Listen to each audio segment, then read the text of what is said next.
On September 12th, Jamie Dimon says Bitcoin is a fraud. He says he'll fire any one of his traders buying Bitcoin. Bitcoin drops 24%.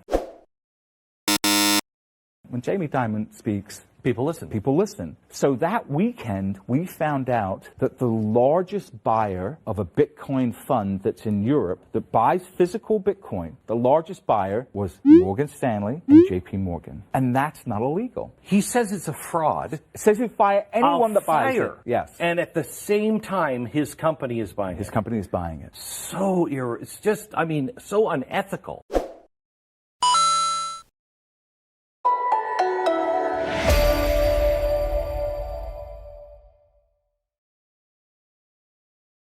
미국에서 가장 큰 규모의 자금을 운용하고 가장 많은 사람들이 이용하는 은행, JP모건. JP모건의 CEO 제이미 다이먼과 JP모건 주요 핵심 직책에 있는 수많은 전문가들은 오늘날 비트코인이 11만 달러를 돌파하며 신고가를 경신하는 과정 내내 비트코인은 가치가 없는 사기다. 비트코인은 범죄자와 마약 밀매업자들만 사용한다. 정부는 결국 이 시장을 규제하거나 제거할 것이다. 라며 시장에 공포를 조성했고 그때마다 비트코인은 심각한 부상을 입으며 가격 하락으로 이어졌죠. 비트코인 혐오기관 JP모건이 2025년 5월 보유 중인 비트코인은 17억 달러, 한화 2조 3천억 원, JP모건의 2025년 1분기 재무보고서상 순이익은 146억 달러입니다. 미국 최대 규모의 업계 1위 은행이 한 분기에 벌어들이는 금액의 10%를 한 가지 자산에 할당한다는 건 매우 위험한 포트폴리오를 구성하고 있다고 볼 수 있는데요. 이렇게 앞에선 공포를 조장하고 뒤에서는 실속을 챙겨가는 기관의 행태, 뉴스를 보고 투자 대응하려 하면 언제나 한 걸음 뒤처질 수밖에 없는 것 같습니다.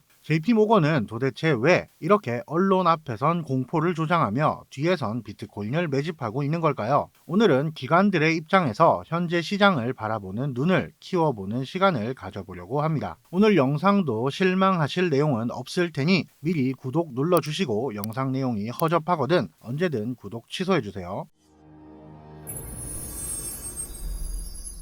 오늘 영상에서 기관들이 바라보는 시장에 대한 인사이트를 훔쳐보기 위해 도움을 주실 분은 바로 골드만삭스 출신이죠. 암호화폐 시장에서는 전설적인 인물로 불리는 라울 팔의 인터뷰를 통해 기관의 시선에서 현재 시장을 해석해 볼 건데요. 바로 영상 만나보시죠. Those are the two mega trends. Nothing else outperforms the debasement of currency, which is 8% a year plus 3% inflation. So 11% a year is what you need to do to break even on your savings. And so you've only got two assets to do it, technology and crypto. 라울 팔은 통화 가치 하락률 연 8%, 인플레이션 연 3%를 합치면 연 11%의 수익을 내야 겨우 실질 가치를 유지할 수 있다고 합니다. 매년 떨어지는 돈의 값어치와 물가 상승을 고려했을 때 내 자산의 가치가 연 11% 이상 상승해야 겨우 본전이라는 건데요. 쉽게 말해 우리 월급이 연봉이 매년 11% 이상 올라가던가 내 부동산 혹은 내 적금 통장 잔고가 매년 11% 이상 증가해야 화폐의 가치를 보존하는 수준이라는 뜻이죠. 실제로 통계청 데이터에 따르면 2019년 대한민국 평균 삼겹살 1인분 가격은 11,000원이었고 2024년 기준 17,000원으로 50%가 상승했으며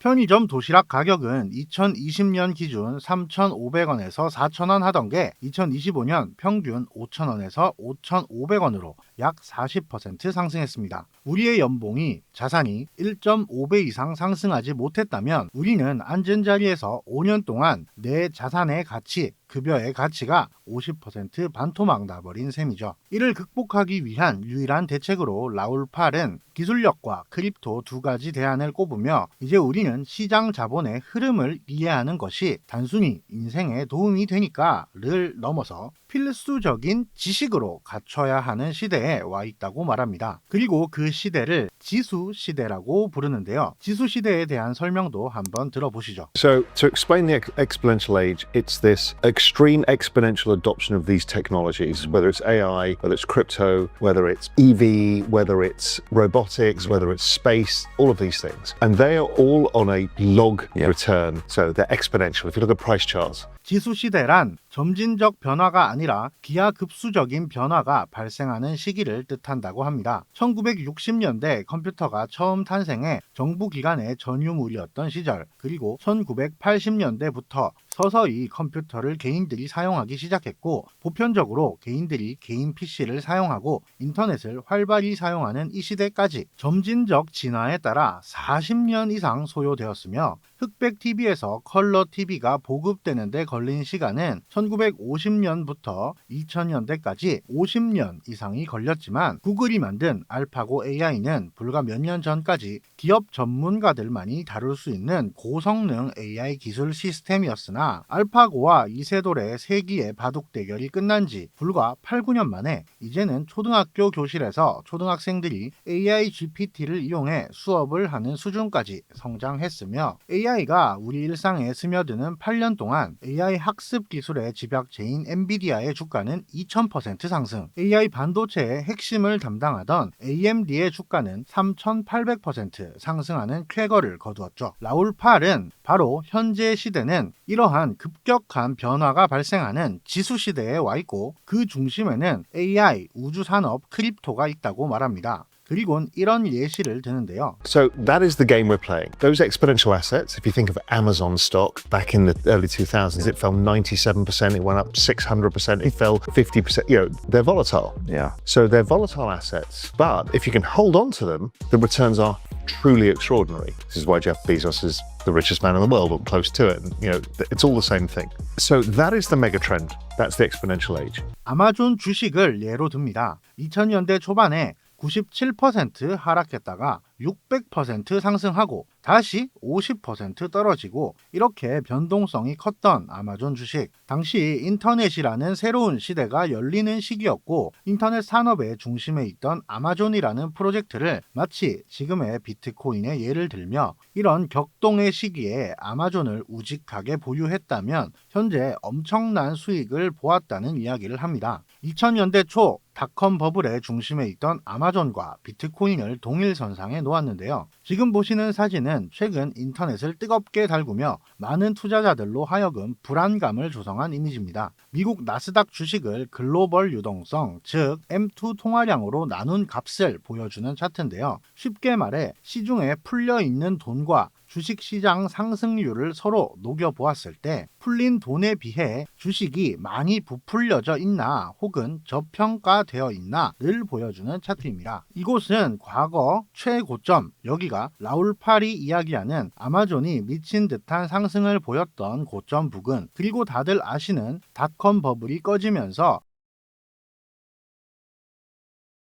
이후 약 20년이 지나 현재 2025년 5월 말 해당 차트는 20년 전에 닷컴 버블이 꺼지기 직전인 바로 이 구간에 도달해 있습니다. 그럼 곧 닷컴 버블 때와 마찬가지로 거품이 빠지면서 시장은 마이너스 97%의 롤러코스터를 타게 되는 걸까요? 하지만 라울 팔은 이렇게 이야기합니다. 지금의 변화 속도는 기존의 가치 평가 방식, 전통적 투자 모델이나 정부 정책 등으로는 따라잡을 수 없습니다. 이 도구들은 예전에 느리고 선형적인 세상을 기준으로 설계된 것이기 때문이죠. 이게 무슨 말일까요? 아침에 눈을 떠서 샤워를 하고 옷을 입고 회사에 출근하고, 누군가는 사무실에 앉아서 업무를 보고, 누군가는 공장에 나가 일을 하고, 누군가는 곡괭이를 챙겨 농사를 짓던 지난 시절과, 집에서 재택근무를 하며 AI가 문서 작업을 대신하고, 제조업 생산 라인은 로봇이 조립을 대신하며, 자동화된 설비들이 온도, 습도를 컴퓨터 시스템으로 감지하여 사람의 손이 닿지 않아도 척척 진행되는 자동화된 농업 등 산업의 구조, 인간의 삶의 방식이 지난 20년과 앞으로 펼쳐질 새로운 20년은 완전히 변화되고 있고, 과거의 경제, 자본시장을 가늠했던 각종 분석 도구들은 미래를 예측하는 기준으로 삼기에는 매우 부적절하다는 이야기를 하고 있습니다. 그런데 말입니다. 이 이야기는 골드만삭스 출신의 유명 투자자인 라울 팔이라는 개인의 의견만은 아닙니다. 제가 올해 연초에 보여드린 블랙록, 뱅가드, 피델리티와 같은 초대형 기관들의 2025년 사업 계획서를 기억하시나요? 25년 1월 경기 침체, 아래 공포에 대한 우려의 목소리가 시장을 가득 채우던 시기, 블랙록은 2025년 사업 보고서를 통해 인공지능 AI의 부상과 같은 큰 움직임들이 경제를 변화시키면서 역사적 추세가 실시간으로 깨지고 있다며, 과거의 구태의연한 분석 방식으로는 경기 침체를 우려하고 있지만 메가포스가 경제와 장기적 궤적을 재편하고 있다며 경기 침체는 없을 것이라 부정했죠. 여기서 말하는 메가포스는 인공지능, 로봇, 데이터 자동화, 클라우딩 컴퓨터, 기후변화, 고령화, 노동력의 변화 등 라울 팔이 주장하고 있는 많은 시대적 변화를 뜻하는데요. 기존 과거의 경제 분석 방식이 더 이상은 유효하지 않다고 얘기하면서 과거 위험에 대비하여 안전자산으로 채권을 매입하던 그러한 투자 형태마저 이제는 버려야 한다는 매우 위험한 입장을 내놓았습니다. 전 세계 1위 자산운용사에서 이제 채권을 버려야 하는 시대가 왔다라는 굉장히 위험한 발언을, 그것도 연초 시장 전망 보고서에 올리며 시대의 흐름이 변화하고 있기에 과거에 머물러 있는 보수적인 투자 방식이 아닌 테마를 빠르게 읽고 역동적인 자산 배분을 해야만이 살아남을 수 있다고 얘기합니다. 즉, 과거에 머물러 있는 고전적인 투자 방식, 견해에서 벗어나서 새로운 미래를 보는 눈을 길러야 닷컴 버블의 모든 투자자들이 떨어져 나가고 끝내 아마존을 손에 꼭 쥐고 있던 사람들만 큰 부를 경험했던 것처럼 새로운 시각으로 투자를 해야 한다는 이야기를 하나같이 입모아하고 있는 거죠. 마지막으로 라울 팔은 본인이 만든 지표인 바나나 존을 설명하며 이렇게 말합니다. So what we call the banana zone,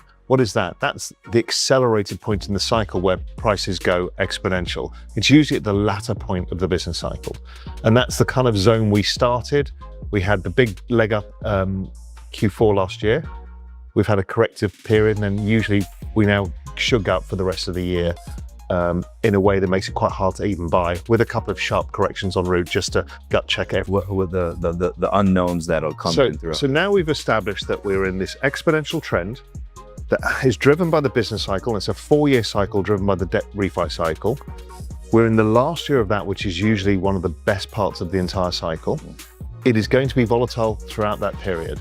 바나나 존이라 불리는 지수형 급등 모멘텀을 얘기합니다. 가까이서 보면 공포와 환희가 반복되는 매집 구간을 거친 이후 마지막 피날레에 급격한 상승 곡선을 그리는 마치 바나나의 모양을 형상화한 차트인데요. 2000년 초 닷컴 버블 광풍을 불며 흔들던 아마존의 주식 가격이 지금에 와서는 과거의 잔파동은 추억이 되어버렸고 버틴 자들만 살아남아 불을 거머쥔 것처럼 작금의 크고 작은 변동성을 뒤로하고 25년 연말까지 앞으로 이러한 바나나존의 마지막 구간인 대상승이 나올 것임을 예상하고 있습니다. 저 역시 지난 수년간 커뮤니티 활동을 해왔고 최근 가장 많이 들리는 이야기는 이겁니다. 비트코인 오르면 뭐해? 알트코인이 죽쓰고 있는데, 어쩌면 현 시점 전 세계 개인 투자자들의 입장을 대변하는 이야기가 아닐까 싶은데요. 그럼에도 현 시점 블랙록과 같은 대형 자산 운용사는 지옥 같은 하락세에서도 100조가량의 비트코인을 매집하여 보관 중이고, 그렇게 비트코인을 욕하던 JP 모건은 자기 은행을 이용하는 고객들에게 비트코인 투자를 허용하며 시장 경쟁력을 키워나가고 있고, 2025년 5월 26일 최신 기사에 따르면 미국, 유럽의 헤지 펀드들은 80억 달러 상당의 비트코인 펀드 상품을 구매, 보유 중이며 그중 단연 1등은 트럼프의 대선 레이스 자금을 책임지던 골드만삭스입니다. 캐캐묵은 과거에 머문 시장 분석 방식들은 비트코인이 15,000달러일 때도 10만 달러를 돌파해도 늘 우려 섞인 메시지를 보냈지만, 시대를 앞서 나가는 인류 기관들은 새로운 분석 기준을 통해 부의 추월 차선의 최전선에서 살림을 꾸려나가고 있습니다. 돈을 벌기 위해서는 돈을 벌지 못하는 개미들의 아우성이 모여있는 유튜브 커뮤니티에 머물러만 있어서는 절대 돈을 벌 수 없습니다. 저 역시 한 마리 개미일 뿐이지만 저는 이번 불장 사이클을 통해 개미에서 벗어나고자 합니다. 누구도 다루지 않는 기관들의 메시지를 누구보다 빠르게 다루며 진짜 돈을 버는 세력들의 이야기 그리고 그 뒷면에 숨은 속뜻을 전하려고 노력하겠습니다. 여러분들도 구독과 좋아요를 통해 누구보다 빠르게 정보를 취하시는 개미들이 되시길 바랍니다. 비졸랭 멤버십을 통하시면 더욱 빠르고 세밀한 정보 씹지 않고도 삼키실 수 있도록 도와드리고 있으니 고정 댓글을 통해 많은 관심 부탁드립니다. 비졸랭이었고요. 다음 영상으로 찾아뵙겠습니다. 감사합니다.